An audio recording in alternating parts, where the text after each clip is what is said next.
चंद्रमा सोजाक्षो सुरजोपजायत श्रोत्राद्वायुश्च प्राणस्य कुमारजनीरजायत।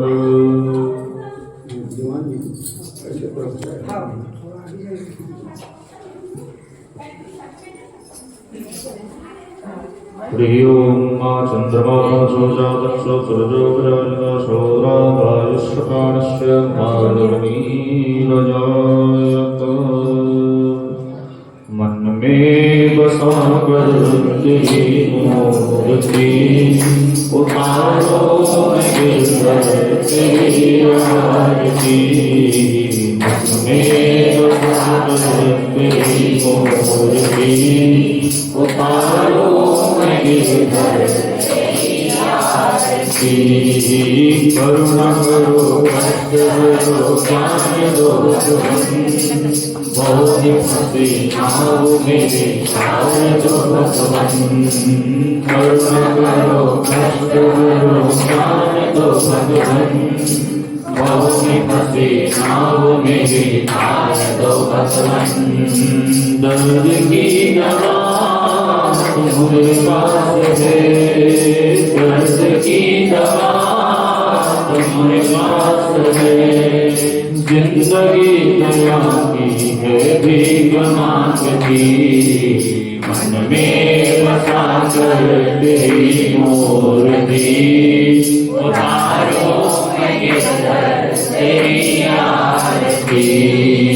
मन में बसा कर तेरी मूर्ति उतारो भगवन तेरी आरती। मांग तुझसे काम यही सोचो भगवन। जिंदगी जब तेरे नाम कर दिए हम। मांग तुझसे काम यही सोचो भगवन। जिंदगी जब तेरे नाम कर दिए हम। जिंदगी जब तेरे नाम कर दिए हम। सब कुछ तेरा कुछ नहीं मेरा, सब कुछ तेरा कुछ नहीं मेरा। चिंता है तुझको प्रभु संसार की। मन में बसा कर तेरी मूर्ति, मन में बसा कर तेरी मूर्ति उतारो गिरधर तेरी आरती। उतारो भगवन तेरी आरती। वेद तेरी महिमा गाए संत करे ध्यान। नारद गुणगान करे मेरे विनाता। वेद तेरी महिमा गाए संत करे ध्यान। नारद गुणगान करे तेरा विनाता। वेद तेरी महिमा गाए संत करे ध्यान। नारद गुणगान करे तेरा विनाता। वेद तेरी महिमा गाए संत करे ध्यान। नारद गुणगान करे तेरा विनाता। भक्त तेरे नाम करते हैं पुकार। भक्त तेरे नाम करते हैं पुकार। सब भक्त मिल जब गाए आरती। मन में बसा कर तेरी मूर्ति उतारो गिरधर तेरी आरती। मन में बसा कर तेरी मूर्ति उतारो भगवन तेरी आरती। मन में बसा कर तेरी मूर्ति उतारो भगवन तेरी आरती। उतारो भगवन तेरी आरती।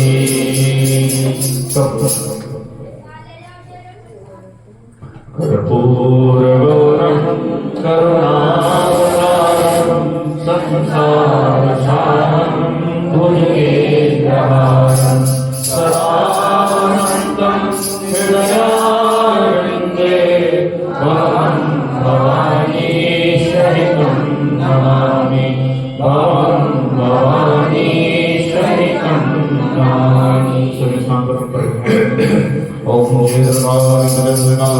सर्वज्ञाते भागं प्रयोजने धन्वामृतन्मश्रेय ज्ञानदानि च भावानि ज्ञाताव्यासानि च तानि सर्वाणि सन्तु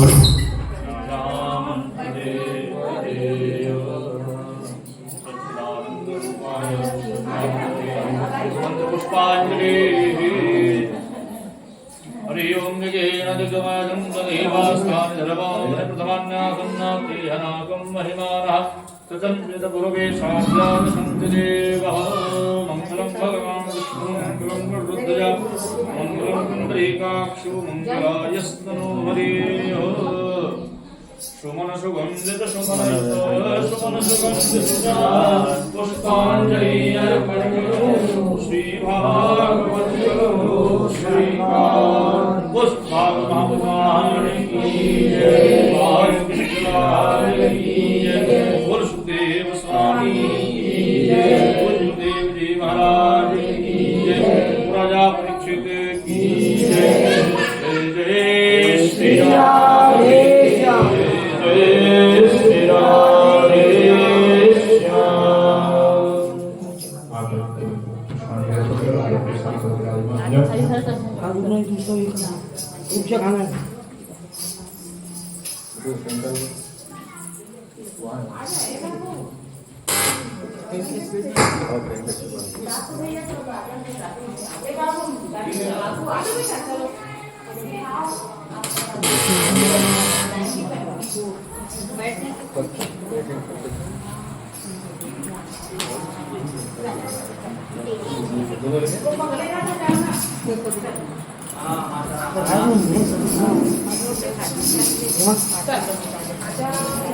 पंखा जरा से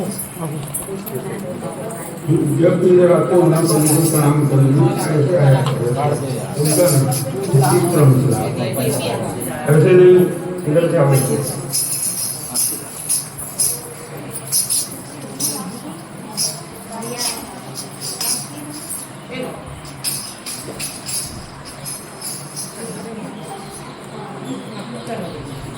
आओ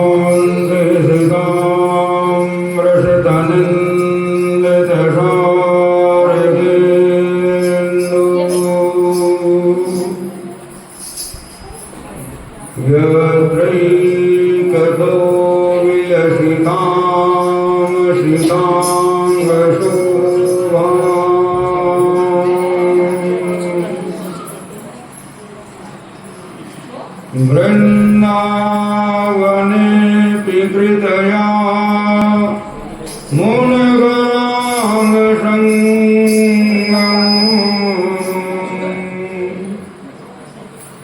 राधा मुकुन्द युगलम् तदहं नमामि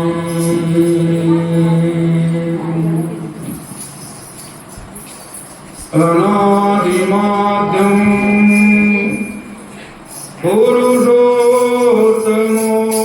पुरुषोत्तमोत्तमम् श्रीकृष्णचन्द्रं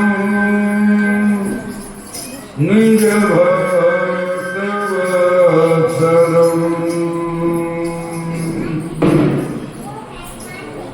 स्वयं त्वसङ्ख्यान्नपदे परात्परम्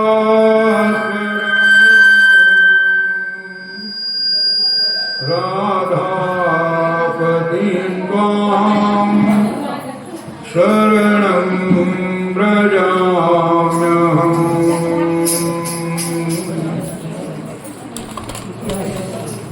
जयतु जयतु देवो देवकी नन्दनोऽयम्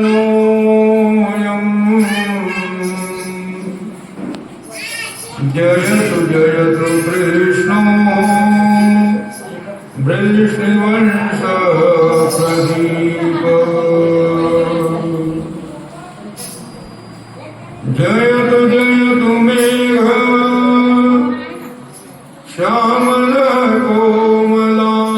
श्यामलकोमलाङ्गम् जयतु जयतु पृथ्वी वारणासो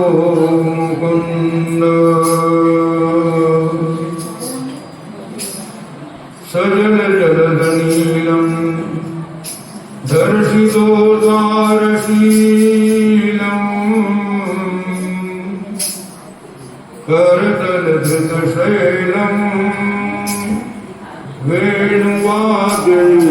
वेणुवाद्यैरसालम्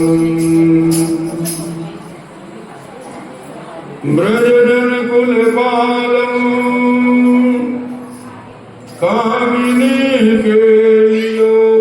कामिनीकेलिलोलम्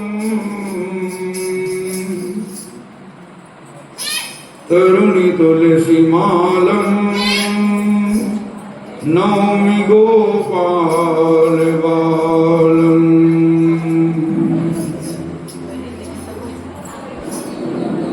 हे देव हे दयित हे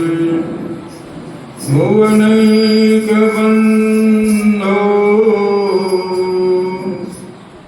हे कृष्ण हे चपल हे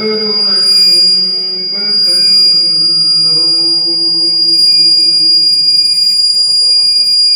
हे नाथ हे रमण हे नयनाभिराम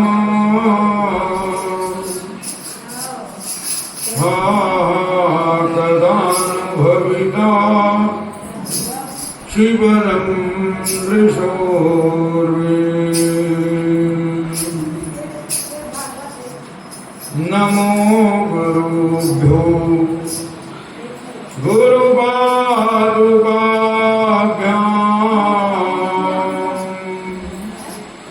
गुरुपादुकाभ्याम् नमो परेभ्यः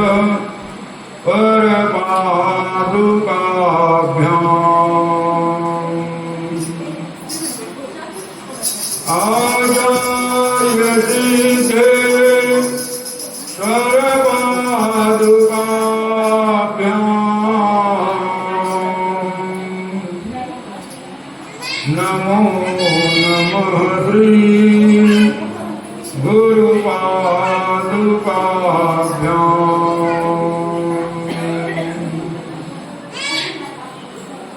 गुरुर्ब्रह्मा गुरुर्विष्णु गुरुर्देवो महेश्वर गुरु साक्षात् परब्रह्म तस्मै श्री गुरवे नमः कृष्णं नारायणं वन्दे कृष्णं वन्दे व्रजप्रियम् कृष्णं दैवायनं वन्दे कृष्णं वन्दे वृद्धासुतम् बोले वृंदावन बिहारी लाल की श्रीमद्भागवत महापुराण वेद व्यास भगवान जय श्री सुखदेव स्वामी की जय बाल कृष्ण लाल की पूज्य गुरुदेव भगवान की गंगा महारानी की जय जय श्री राधे गोविंद हरे गोपाल हरे गोविंद हरे गोपाल हरे गोविंद हरे गोपाल हरे गोविंद हरे गोपाल हरे जय जय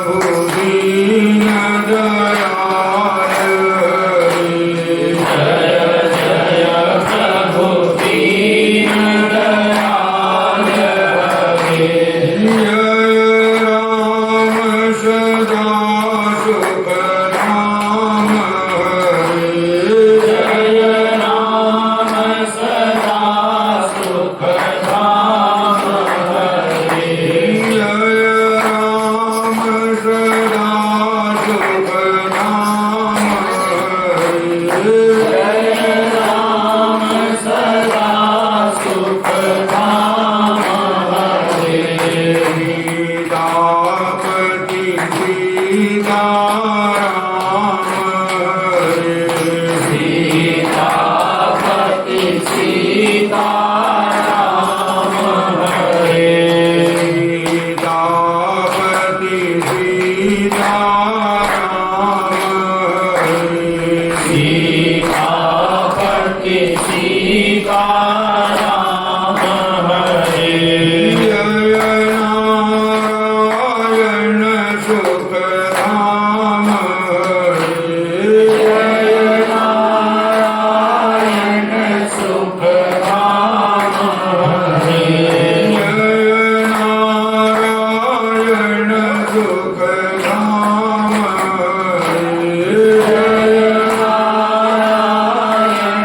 सुख धाम हरे राधापति राधे श्याम हरे राधापति राधे श्याम हरे गोविंद हरे गोपाल हरे गोविंद हरे गोपाल हरे गोविंद हरे गोपाल हरे गोविंद हरे गोपाल हरे जय जय प्रभु दीन दयाल हरे जय जय प्रभु दीन दयाल हरे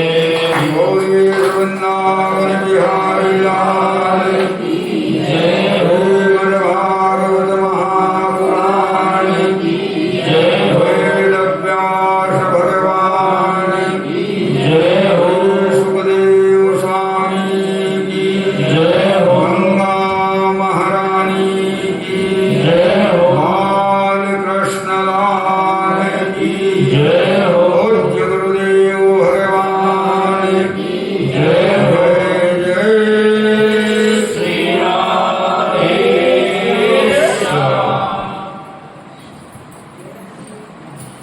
उपस्थित सज्जन वृंद, संसार में प्राणी कर्मानुसार जन्म ग्रहण करते हैं, कर्मानुसार नाना प्रकार के सुख और दुख को प्राप्त किया करते हैं और अंत में कर्मानुसार संसार को छोड़कर चले जाते हैं। कि कर्मणा जायते जंतु कर्मणैवाभिलीयते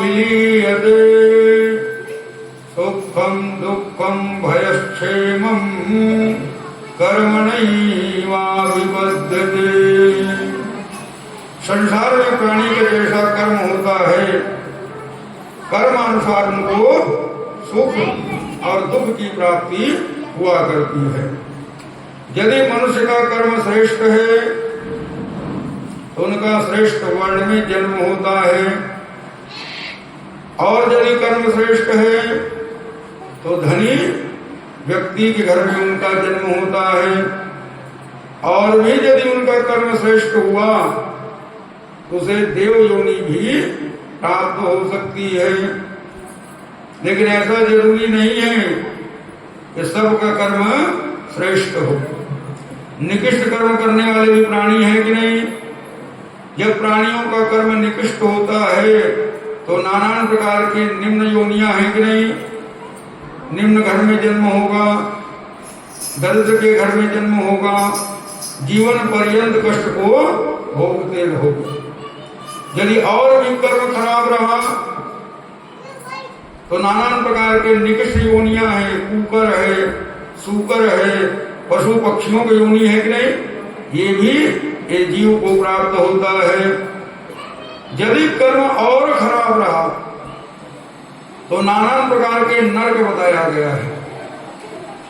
रौरव नरक, महारौरव नरक, कुंभीपाक नरक, अशिपत्र नरक, अनेकों प्रकार के नरक कहा गए नहीं?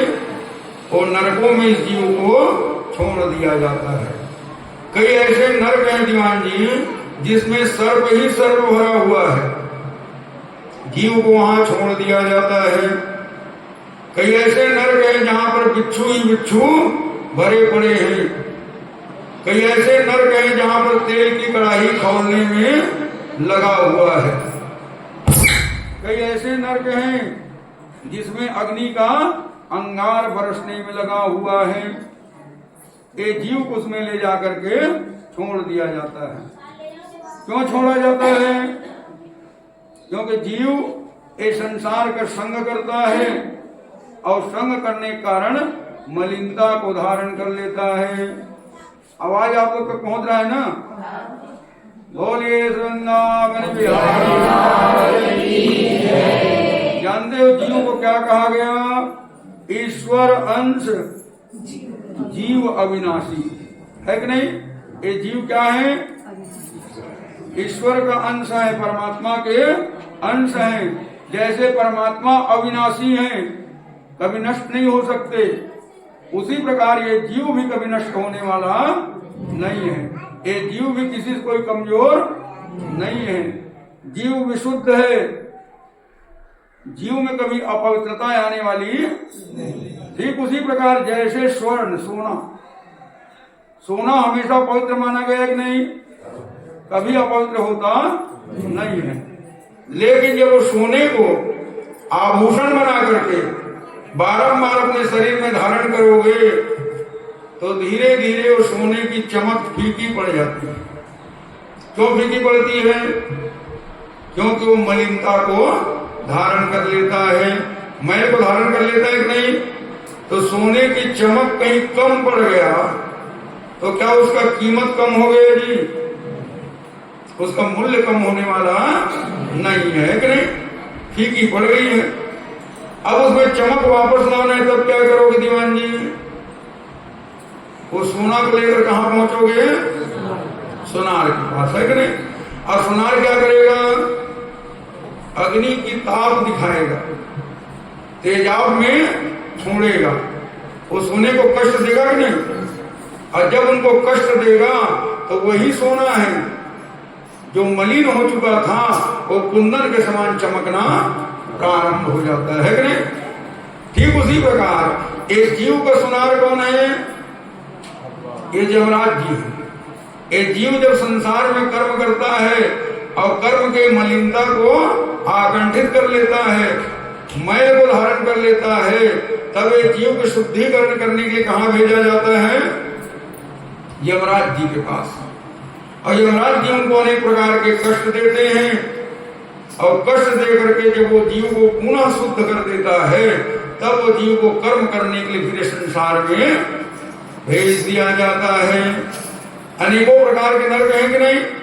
यद्गनेहा महाभाग यथैव नरका नर नानो प्रयात नानेयाम तन्मे व्याख्या सुमरहसी। ऐसे भयंकरतम नरक के वर्णन को जब राजा परीक्षित सुने तो राजा परीक्षित का हृदय कंपायमान हो गया। राजा परीक्षित ने कहा, प्रभु बड़ा भयानक नरक का वर्णन कर रहे हो, कृपा करके कुछ ऐसे रास्ता, कुछ ऐसे मार्ग बतलाइए कि संसार के प्राणी को कभी नरक में जाने का भय ना रहे। जोगराज सुखदेव स्वामी ने कहा, बड़ा सरल रास्ता है। यदि तुम नरक से भयभीत हो, पाप कर्म करना बंद कर दो। जब पाप कर्म ही नहीं करोगे तो नरक में जाने का भय रहने वाला नहीं है। राजा परीक्षित ने कहा, प्रभु संभव कैसे है? संसार में कोई प्राणी कहीं अपने मन में ये विचार करे दीवान जी कि मैं जीवन भर पुण्य ही पुण्य करूं, कभी पाप ना करूं, तो क्या संभव है? कहीं जाने में, अनजाने में, ना चाहते हुए भी कई पाप कर्म हो जाते हैं कि नहीं? आप चाहते नहीं हो करूं, लेकिन हो जाता है। तो कोई कहे कि जीवन भर में पुण्य ही पुण्य करूं, कभी पाप ना करूं, ये संभव नहीं है। अब कोई व्यक्ति कहीं ये भी विचार करे कि मैं जीवन भर पाप ही पाप करूंगा, कभी पुण्य कर्म ही नहीं करूंगा, तो उनका कहना भी गलत है। क्योंकि कहीं ना कहीं पर कोई ना कोई जाने अनजाने पुण्य भी हो ही जाएगा कि नहीं। तो पाप और पुण्य तो एक दूसरे के पूरक हैं। जैसे दिन है तो रात है, सुख है तो दुख है, वैसे ही पुण्य है तो पाप भी है। प्राणी को करना ही पड़ जाता है। मैं तो चाहता हूं कि संसार के प्राणी पाप करते रहे और फिर भी नर्क जाने का भय न रहे। योगीराज सुखदेव स्वामी ने कहा तो असंभव बात हो रही है कि पुण्यस्त फलम इच्छयति पुण्यम न कुर्वन्तु मानव। संसार में पुण्य के फल को सभी चाहते हो नहीं, लेकिन पुण्य करना नहीं चाहते। तो भाई जो कर्म करोगे नहीं उसका फल मिलेगा कैसे? जब पुण्य कर्म ही नहीं करोगे तो उसका फल मिलने वाला। राजा परीक्षित ने कहा आपका कहना बिल्कुल सत्य है, लेकिन ये संसार है, संसार में रह करके प्राणी कैसे कह सकता है कि मैं हमेशा पुण्य नहीं करूंगा? अरे कईयों पाप है जो जाने अनजाने में भी हो जाया करती है। ये संसारी प्राणियों का कल्याण कैसे हो? कृपा करके हमें मार्ग बतलाइए। योगीराज सुखदेव स्वामी ने कहा राजा परीक्षित, मैं तुम्हें कुछ मार्ग बता देता हूं, जिस मार्ग में यदि ये जीव चलेगा ना तो उससे पाप ही नहीं होगा, और जब उससे पाप होगा ही नहीं तो फिर नर्क जाने का भय रहने वाला है नहीं। ऐसा करो, तुम तपस्या को अपनाओ। संसार में आए हो, लग जाओ तपस्या में। जब तपस्या में लग जाओगे तो तुमसे कोई शारीरिक क्रिया तो होगी नहीं, और जब शारीरिक क्रिया होगा ही नहीं करेगी तो फिर पाप कर्म होने वाला नहीं है। राजा परीक्षित ने कहा ये तपस्या का मार्ग कोई साधारण मार्ग थोड़ी है दीवान जी। पहले जमाने के लोग होते थे अस्थि मात्र रह गए हो शरीरा, शरीर में मात्र हड्डी का खंभा खड़ा रह जाता था, लेकिन तपस्या बिगड़ने वाली। और हम लोगों का आदत है दीवान जी 4 घंटा एक आसन में बैठ के कथा भी नहीं सुन पाते। बड़ा कठिनाई होता है कि नहीं? जब 4 घंटे एक आसन में बैठ नहीं पाते हैं तो तपस्या क्या करेंगे जी? ये तपस्या हमारे वश की बात, कठिन रास्ता है, कोई सरल रास्ता बतलाइए ना। बोले कोई बात नहीं। तपसा ब्रह्मचर्येण समेन च दमेन च त्यागेन सत्य शौचाभ्याम यमेन नियमेन च। ऐसा करो तुम ब्रह्मचारी बन जाओ। जब ब्रह्मचारी बन जाओगे तो भी तुमसे कोई पाप कर्म होने वाला। राजा परीक्षित ने कहा और कठिन मार्ग है। अरे पहले जमाने बड़े बड़े लोग हुए दीवान जी जो ब्रह्मचर्य को धारण किए कि नहीं, लेकिन वो भी कहीं न कहीं पर डवाडोल हो गए हैं। बड़े बड़े सिद्ध पुरुष भी डगमगा गए हैं। तो साधारण कलयुग के प्राणी कहो तो ब्रह्मचर्य को धारण करे तो बड़ा कठिन होगा कि नहीं? इसमें गिरने का भय है। तो कृपा करके कोई और रास्ता बतलाइए। बोले कोई बात नहीं। तपसा ब्रह्मचर्येण समेन च दमेन च। ऐसा करो तुम संयमित जीवन जीना प्रारंभ करो और अपने इंद्रियों का दमन करो। इंद्रियों का दमन करना माने निग्रहण करो, इंद्रियों पर विजय प्राप्त कर लो। जब आप अपनी इंद्रियों पर विजय प्राप्त कर लोगे तो भी आपसे कोई पाप कर्म होने वाला नहीं है कि नहीं? इस संसार में हमारा प्रबल शत्रु क्या है दीवान जी? ये बाहर में दिखने वाले शत्रु हमारे शत्रु नहीं है। यथार्थ में शत्रु कौन है? जो हमारे भीतर इंद्रिय के रूप में विराजमान है। शास्त्र में कहा गया इंद्रिय जीते सर्व जीता। इंद्रियों को कहीं जीत लिए तो समझो सारे संसार को जीत लिए, और सारे संसार को भी जीत लिए कहीं दीवान जी विश्व विजेता भी बन गए, लेकिन इंद्रियों पर कहीं विजय प्राप्त नहीं कर पाए तो फिर उसे किसी को जीता नहीं कहा जाएगा, है कि नहीं? तो दमन करना प्रारंभ करो। किसका दमन करो? इंद्रियों का। एक समय की बात है, देवता, दानव और मानव ये तीनों मिलकर पहुंचे कहां? ब्रह्मा जी के पास। बोले ब्रह्मा जी, आपने हमको इस संसार में जन्म तो दे दिए, संसार में भेज दिए हो, ये संसार से बचने का रास्ता भी कौन बताएगा? रास्ता भी आप ही बताओगे। तो कृपा करके हम जीवों के कल्याण के लिए आप उपाय बताइए, उपदेश कीजिए, लेकिन उपदेश सरल होना चाहिए, ज्यादा कठिन होना, ज्यादा लंबा चौड़ा उपदेश मत देना क्योंकि सब लोग धारण नहीं कर पाएंगे। तो छोटा सा उपदेश देना जिसको हम सब लोग धारण कर सके। ब्रह्मा जी नेत्र को बंद किए, ध्यान किए, और ध्यान करने के बाद ब्रह्मा जी ने कहा कि देखो देवताओं, दानव और मानवों, मैं तुम तीनों प्राणियों के कल्याण के लिए एक ही अक्षर को उपदेश दे रहा हूं, ज्यादा लंबा चौड़ा नहीं है। तुम लोग दकार को अपना लो।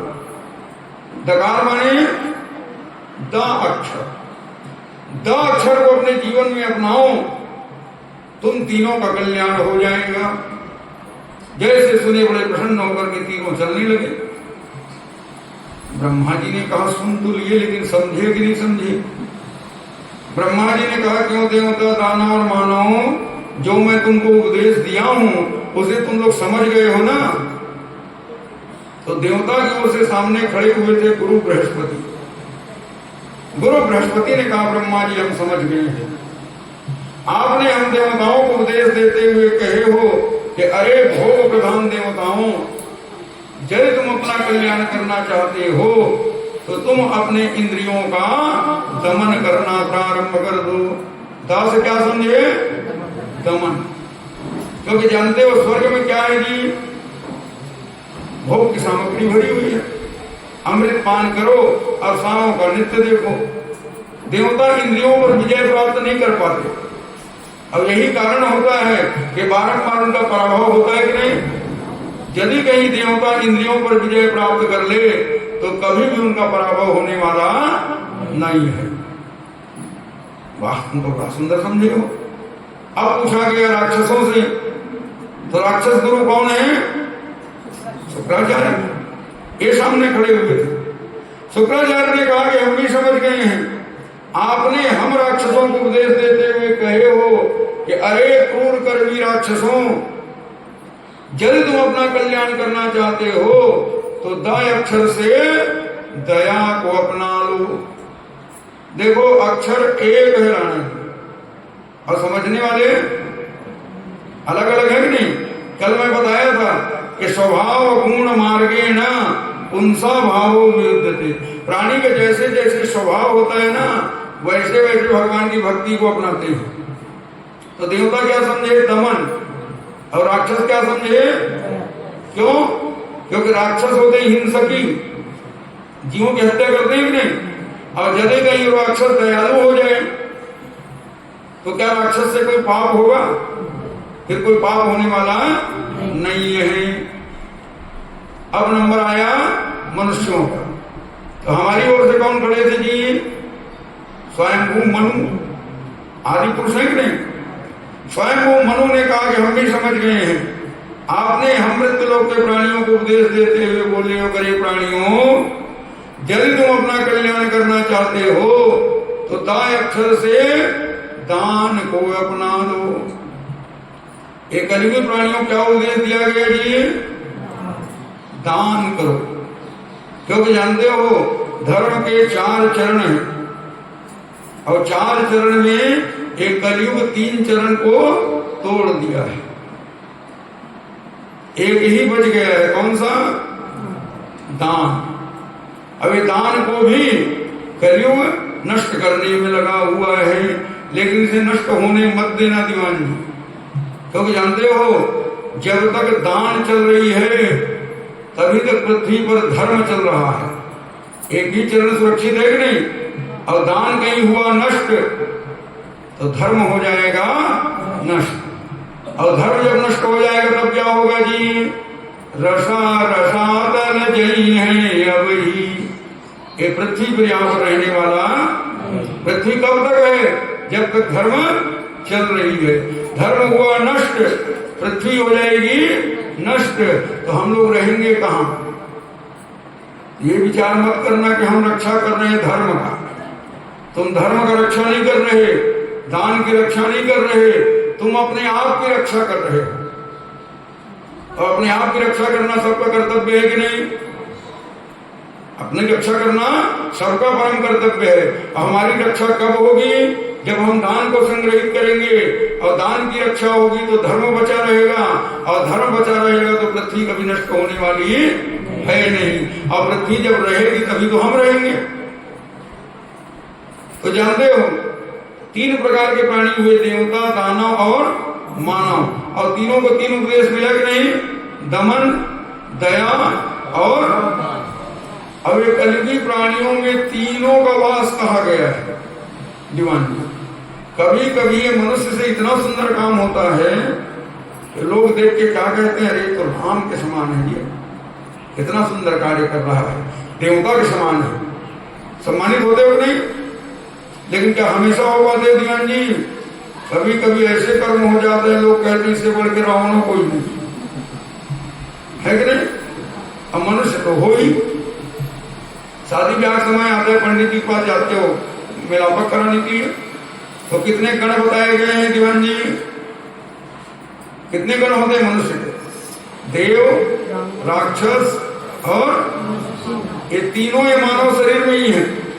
कभी कभी मनुष्य से देवतुल्य कार्य होता है, कभी कभी राक्षस के समान भी कार्य होता है। अरे मनुष्य तो है ही। ये तीनों को अपनाना चाहिए। इंद्रियों का दमन करना, प्राणियों पर दया करना और जीवन पर्यंत दान करते रहना।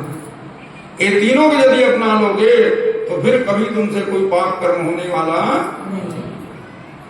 लेकिन राजा परीक्षित ने कहा, प्रभु ये भी बड़ा कठिन मार्ग है। इंद्रियों का दमन करना भी सबके बस की बात नहीं है। कोई और रास्ता बताइए ना। अरे कोई बात नहीं। त्यागेन सत्य शौचाभ्याम यमेन नियमेन च। ऐसा करो तुम त्यागी महात्मा बन जाओ। त्यागी महात्मा का मतलब क्या है जी? सर्वम तत्वम हरिम भजे। सबको त्यागो और किसके शरण में रहो?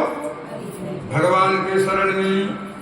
जैसे बड़ा मेहनत करके परिश्रम करके भवन का निर्माण करते हैं कि दीवान जी, अब कोई कहे तुम उसको त्याग दो, क्या संभव है? जिस नारी के साथ एकांत में वार्ता की है दीवान जी, कोई कहे तुम उसे त्याग दो, क्या संभव है? जिस बालक को बचपन से लेकर जवानी तक पाले पोसे बढ़ाए योग्य बनाए और जब वो योग्य हो जाए तब कोई कहे तुम उसको त्याग दो, क्या संभव है? पहले जमाने में बड़े बड़े त्यागी महात्मा हुआ करते थे।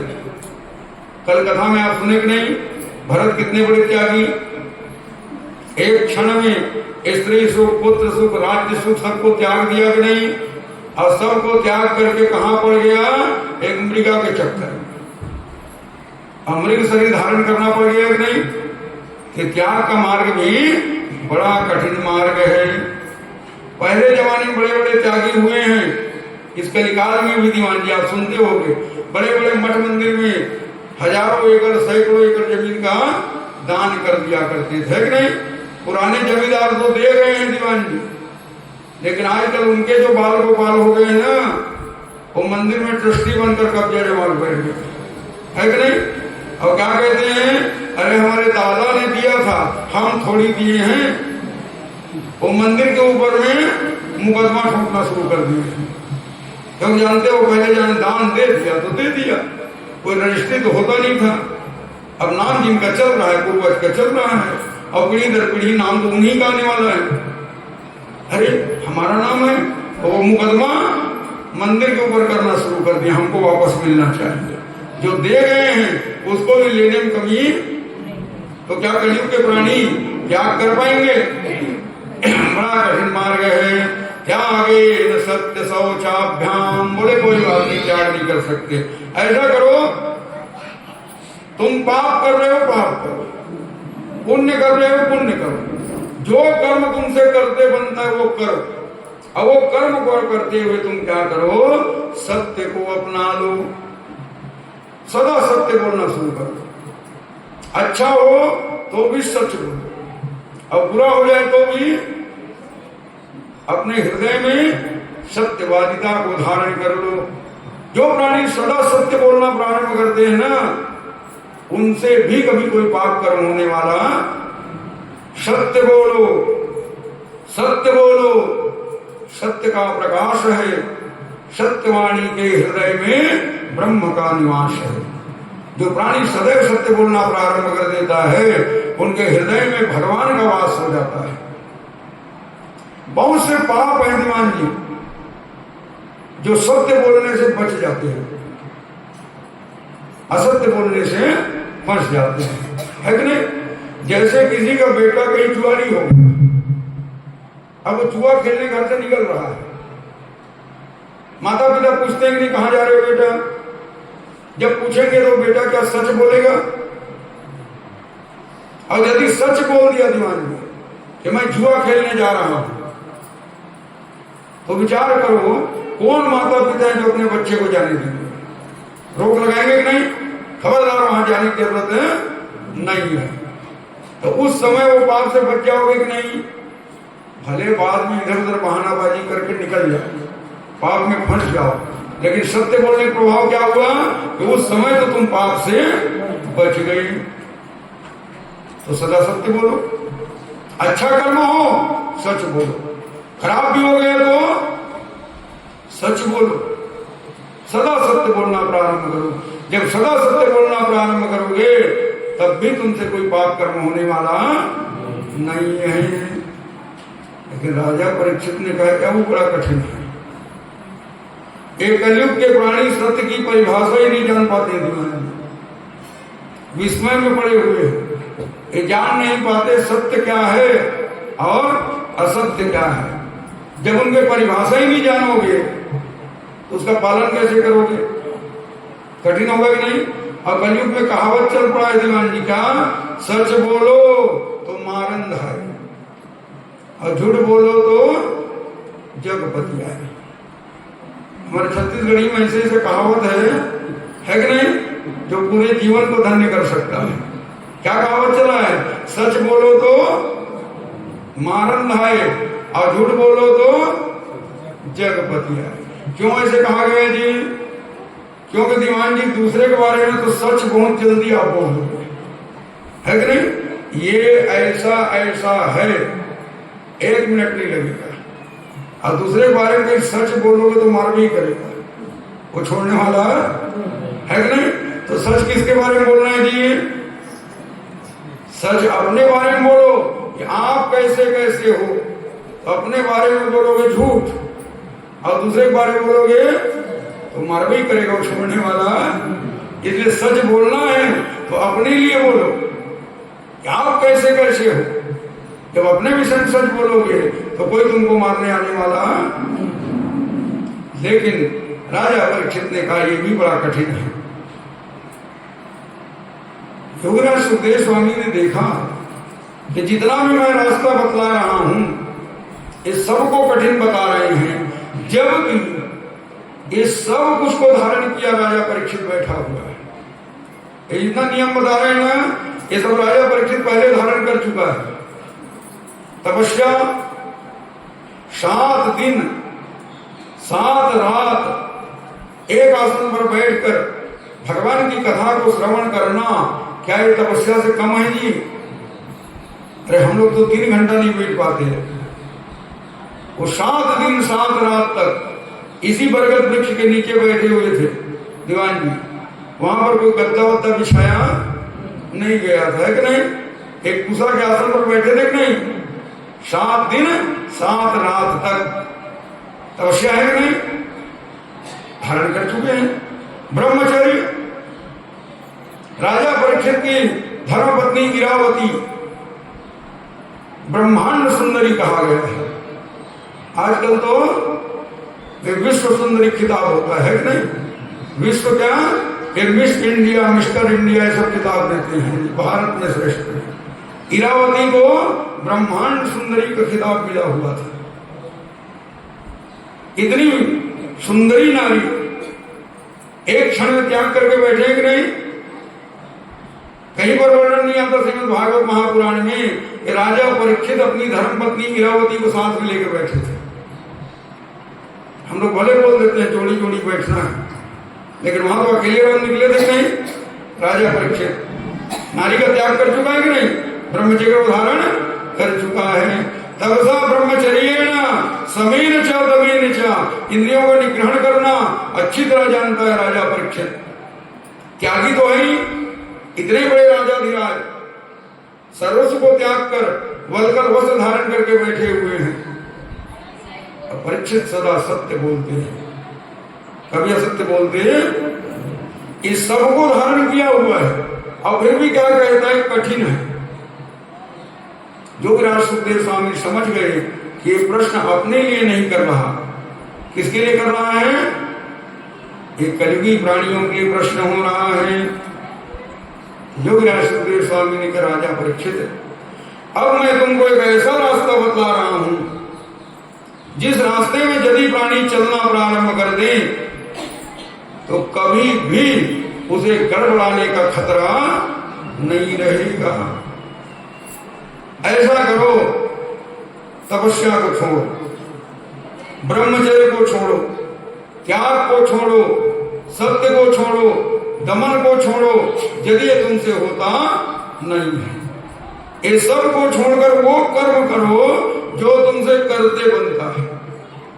चाहे पाप करो चाहे पुण्य करो, लेकिन ये सभी कर्मों को करते हुए तुम क्या करो? भगवान के नाम को लेना प्रारंभ कर दो। जब भगवान के नाम को निरंतर लेना प्रारंभ कर दोगे तो आप उतना पाप जमा नहीं कर पाओगे दीवान जी, जितने पाप को भस्म करने की क्षमता भगवान के नाम में है। जैसे आप उतनी लकड़ी जमा नहीं कर पाओगे जितनी जलाने की क्षमता अग्नि में है कि नहीं? लकड़ी के पहाड़ क्यों न खड़ा कर दो, एक माचिस तिल्ली खींचने की देरी है, और लकड़ी के पहाड़ को जलकर भस्म होने में देरी। ठीक उसी प्रकार कितना बड़े पापी क्यों ना हो, पाप के शिरोमणि क्यों ना हो, पाप के पहाड़ जमा क्यों ना हो जाए, उसमें भगवान के नाम रूपी अग्नि लगाना प्रारंभ कर दो। जब भगवान के नाम को लेना प्रारंभ करोगे तो पाप के पहाड़ को भी जलकर भस्म होने में देरी नहीं लगेगा। भगवान के नाम को लेने के लिए कोई दिन, तिथि, समय ये भी निर्धारित नहीं है। जब चाहो भगवान के नाम को, भगवान के नाम को लेने के लिए पवित्रता अपवित्रता भी देखने की आवश्यकता नहीं है। भगवान के नाम भी एक नहीं है, अनेक है कि नहीं? ऐसा नहीं है कि आपको सीताराम सीताराम ही बोलना है, राधे श्याम भी बोल सकते हो कि नहीं? भगवान के नाम का कोई कमी नहीं। जिस नाम में तुम्हारा प्रेम लग जाए, सीताराम, राधे श्याम, गोविंद, गोपाल, हरि, मुरारी, नारायण, केशव, माधव, भगवान के नाम का कोई कमी नहीं है, सहस्त्र नाम है। जिस नाम में तुम्हारा प्रेम लग जाए उस नाम को तुम लेना प्रारंभ कर दो। भगवान के नाम को जब चाहो तब, जिस स्थिति में हो लो, जिस भाव में आकर के भगवान के नाम को कामात, क्रोधात, लोभात, मोहात, स्नेहात एन केन प्रकारेण भगवान के नाम को लो। भगवान का नाम पुण्य ही देगा, कभी पाप देने वाला। भगवान के नाम है अग्नि के समान। इसके समान है हवन कुंड का अग्नि होगा तो भी जलाएगा, गीता का अग्नि होगा तो भी जलाएगा। जान के छोड़ोगे अग्नि जलाएगी, अनजाने में छोड़ोगे तब जी ये नहीं सोचेगा दीवान जी ये तो अनजान है, नहीं जान रहा है, इसको ना जलाओ। स्पर्श होने में देरी है, उसका काम है कि नहीं? उसी प्रकार भगवान के नाम का काम क्या है? पुण्य देना। चाहे जान के लो, अनजाने में लो, शुद्धि में लो, अशुद्धि में लो, जिस दशा में भगवान के नाम को लो, भगवान का नाम पुण्य ही प्रदान करेगा, कभी पाप देने वाला। लेकिन ये किसके लिए कहा गया दीवान जी? जो भगवान के सामान्य नाम है, सीताराम, राधे श्याम, गोविंद, गोपाल, हरि, मुरारी, नारायण, केशव, माधव, ये जब चाहो। लेकिन यदि आपको ओंकार युक्त किसी मंत्र का जाप करना है या गुरु मंत्र का जाप करना है, उस समय शुद्धि और पवित्रता बहुत जरूरी कहा गया। बिना पवित्रता के मंत्र जाप करना नहीं चाहिए। देवम भृत्वा देवम जजेत। ये मत कहना कि महाराज जी बोले जब चाहो तब भगवान के नाम को लो, तो जहां देखो वहां माला ले घूमते हैं। माला ले घूमना हर जगह शोभा। उस समय पवित्रता बहुत जरूरी है। पहले स्वयं पवित्र हो जाओ और तब पवित्र परमात्मा के मंत्र का उच्चारण करो। ओंकार युक्त जो भी मंत्र है या जो गुरु मंत्र है, ये दोनों का जब भी जप करना हो तो शुद्धि अति आवश्यक है, पवित्रता बहुत जरूरी है। लेकिन जो सामान्य भगवान के नाम है जिसमें ओंकार नहीं लगा हुआ है, सामान्य नाम है, इन नामों का जप आप कहीं भी कर सकते हो। इसका प्रभाव कोई कम नहीं है। ये मत सोचना कि हम भगवान के छोटे से नाम राम राम बोल रहे हैं तो कम पड़ जाएगा। वही प्रभाव करेगा जो आपकी पवित्रता पर ओंकार युक्त मंत्र का प्रभाव होगा। लेकिन मंत्र का प्रभाव अलग होता है कि नहीं? उसके लिए शुद्धि, पवित्रता, नियम, संयम, ये सब बहुत जरूरी है। लेकिन भगवान के सामान्य नाम जब चाहो लो। रात में सो रहे हो, नींद नहीं आ रही है,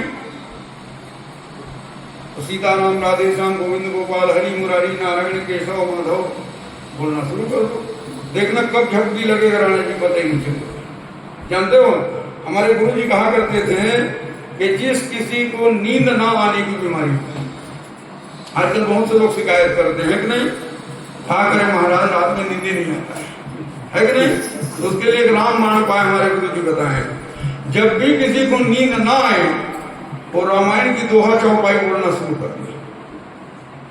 देखना 5 दोहा नहीं पढ़ पाओगे, कब झमासी आना शुरू हो जाएगा और कब खर्राटे भरना शुरू कर दोगे, है कि नहीं? शोभा जी हमारे साथ भक्तिमती आई हुई है, ये कह रही थी कि महाराज कथा में बैठती हूँ तो नींद आता है, तो मैं व्यस्त रहना चाहती हूँ। अब आज बड़ा व्यस्त होकर आई हुई है, पहले व्यवस्था कर। क्यों? क्योंकि जब तक व्यस्तता नहीं होगी तब तक वो झपकी लगती रहेगी, है कि नहीं? तो व्यस्त होना जरूरी है। तो भाई व्यस्त हो जाओ इस कथा में। मैं बताया था मन कारक हो। अब हमारी शोभा जी को आटा लेकर बैठ गई है व्यस्त रहने के, है कि नहीं? तो वो कहाँ बैठी हुई है जी? मैं कल आपको बताया था, आप जहां बैठे वहां तो बिल्कुल नहीं हो। आप हो कहाँ? जहां आपका मन है, जहां बैठ गए हो, अब मन कहीं और है, तो फिर वो बैठने का भी कोई अर्थ है? इससे तो अच्छा है भैया, बड़ा सुंदर गद्दा मिला हुआ है सुताले रहने की, जाओ मस्त खर्राटे लगाओ, कुछ करने की जरूरत है कि नहीं? अभी अपने ही पैसे से कर रहे हो, ये मत सोचना महाराज व्यवस्था की है। ये सब आपके अपने पैसे का व्यवस्था है, आपके लोग दिए हो कि नहीं? अब आपके पैसे का ही व्यवस्था हुआ है, इसमें मेरा 1 रुपया लगा तो 8 दिन के लिए रिजर्व है आपके लिए। चाहो तो दिन भर सोए रहो, कोई मना करने वाला है कि नहीं? लेकिन यदि कहीं सत्कर्म करना चाहते हो, ऐसे स्थान का आनंद लेना चाहते हो, तो भाई मन को लेकर के भगवान की कथा में आओ, तन को नहीं। किसको लेके आना है? मना एवं मनुष्यानाम कारण बंधन मोक्ष। मैं पहले बोला था, मन कहीं लग गया परमात्मा के चरणों में तो समय का भान नहीं रह जाएगा। और कहीं मन नहीं लगा, संसार में कहीं लगा हुआ है, तो फिर इधर उधर भटकते रहो, कितना भगवान के सामने दिखते रहो, हम तो बैठे हैं जी, हम तो कथा सुन रहे हैं जी, फिर उसे कुछ प्राप्त होने वाला है कि नहीं?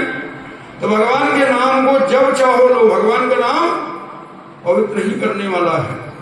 द्रौपदी विषय द्रष्टव्यम, द्रौपदी को देखो, जब वो भगवान को पुकारी थी वस्त्राहरण के समय, तो कहा जाता है कि वो रजस्वला थी, है कि नहीं?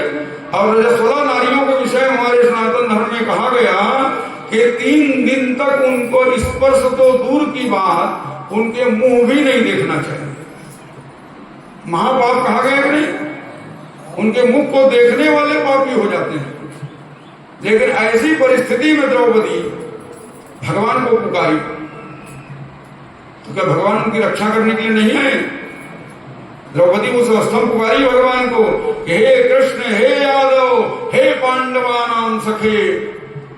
कहां हुआ? पुकारने में देरी था, भगवान वसन अवतार लेकर के दौड़े चले आए हैं। ऐसी साड़ियां उड़ाना प्रारंभ किए कि सारी सभा साड़ियों से भर गया, है कि नहीं? कि साड़ी की नारी है कि नारी की साड़ी है, साड़ी ही की नारी है कि नारी ही की साड़ी है कि नहीं? 10 सहस्त्र गज बल घटा, घटा न 10 गज चीर, सच है कोई क्या करे जो सहाय यदुवीर। जब भगवान सहायक हो जाते हैं ना, तो संसार में कोई उनका बाल बांका करने वाला नहीं है। सिद्ध होता है कि नहीं? शुद्धि अशुद्धि की जरूरत है। एक कलयुग में घटना, एक पंडित जी थे, वो जात के थे ब्राह्मण, लेकिन काम करते थे मुनिमगिरी का। मुनिमगिरी जानते हैं? वो लिखा पढ़ी काम। अब वो सेठ के यहाँ नौकरी करते थे, और जानते हो प्राइवेट सेठ के यहाँ नौकरी कितना व्यस्तता होता है, दिनों रात बेचारे हिसाब किताब में लगे रहते थे। अब ऐसे हिसाब किताब में व्यस्त रहते थे कि मन को इधर से उधर डावाडोल नहीं कर सकते थे। कहीं थोड़ा भी मन डावाडोल हो गया दीवान जी, और एक शून्य कहीं इधर का उधर हो गए, तो 1000 को लाख बनने में देरी है कि नहीं? तो बेचारा इतना व्यस्त रहता था, इतने ध्यान में लगा रहता था कि उसको भगवानों का नाम लेने फुर्सत नहीं मिलता था। हाँ, भगवान का परम भक्त, लेकिन काम ऐसा था कि नाम ले नहीं पाते थे। लेकिन मन लगा रहता था भगवान का नाम पे, जब मैं भी कर लेता, विचार करता, लेकिन कर नहीं पाता। एक दिन वो लक्षण का पेशाब बैठे हुए थे, अचानक पंडित जी ध्यान है, इस समय में कुछ भी बोल सकता हूँ, कहीं मन इधर उधर। लक्षण का पेशाब करते करते सीताराम राधे श्याम गोविंद गोपाल हरि मुरारी नारायण केशव माधव, अब इतना उनसे बोलते बना, जल्दी जल्दी बोलने लगा। अब तो पंडित जी का आदतें पड़ गया था कि जब लक्षण का पेशाब बैठे, उनके मुंह से भगवान का नाम निकले। एक दिन की बात है, वो पंडित जी भगवान के नाम लेते हुए लक्षण का पेशाब करने में लगे हुए थे, और पीछे से निकल रहे थे हनुमान जी। हनुमान जी ने देखा है पंडित को और कोई जगह नहीं मिला, यही भगवान के नाम को ले रहा है। बड़ा क्रोध है हनुमान जी को, और क्रोध में आकर हनुमान जी एक लात लगाया पंडित को। अब लात लगा, पंडित जी धड़ाम से गिर गए। अब जल्दी उठ के देखे कौन मारा, किसने मारा। तो कौन दिखने वाला है वहां? यादव जी। मारने वाला कौन था? वायु रूप में मारे, हम निकल गए। अब हनुमान जी ने, पंडित जी ने कहा भैया कमजोरी कारण गिर गया हूं मैं जी, अब कोई दिख तो नहीं रहा, जाकर अपने काम में लग गए। जानते हनुमान जी अजर हैं, अमर हैं। यहां जहां पर भगवान कथा प्रारंभ होती है, वहां सबसे पहले आमंत्रण किसको मिलता है? और ना भी मिले दीवान जी, तो भी पहले नंबर कौन आके बैठता है? पूरे दिन जहां जहां भगवान कथा होती है, हनुमान जी भगवान के कथा श्रवण करते हैं। लेकिन सायंकाल के समय नियम है, प्रतिदिन हनुमान जी साकेत में जाते हैं। साकेत वासी कौन है? भगवान राम। आज भी भगवान के चरण की सेवा हनुमान जी छोड़े, रोज का नियम है। सायंकालीन वेला में भगवान राम के चरणों की सेवा करना हनुमान जी की ड्यूटी। आज हनुमान जी जब सेवा करने के लिए पहुंचे, तो क्या देखते हैं, भगवान राम पहले से पलंग में लेटे हुए हैं। जैसे हनुमान जी देखे, भगवान हड़बड़ा के उठ गए। भगवान ने कहा, अरे हनुमान जी बड़ी देरी करके आए भैया, ऐसा करो ये हाथ पैर को बाद में दबाना, पहले मेरे पीठ को दबाओ, बड़ा दर्द हो रहा है। हनुमान जी ने कहा, प्रभु ये उल्टी सेवा कैसे हो रही है? क्योंकि जानते हैं सेवा का भी कुछ नियम होता है। क्या नियम है दीवान जी? पहले चरण की सेवा होनी चाहिए, है कि नहीं? अब चरण के बाद में नंबर आता है हाथ का, हाथ की सेवा होनी चाहिए। अब हाथ की सेवा के बाद में नंबर आता है मस्तक का, मस्तक की सेवा होनी चाहिए। और तब अंतिम नंबर आता है पीठ का, है कि नहीं? ये उल्टी सेवा कैसे हो रही है? भगवान राम ने कहा, हनुमान जी वो उल्टी सेवा तो तुम पहले करके आ रहे हो। जो पंडित जी मेरे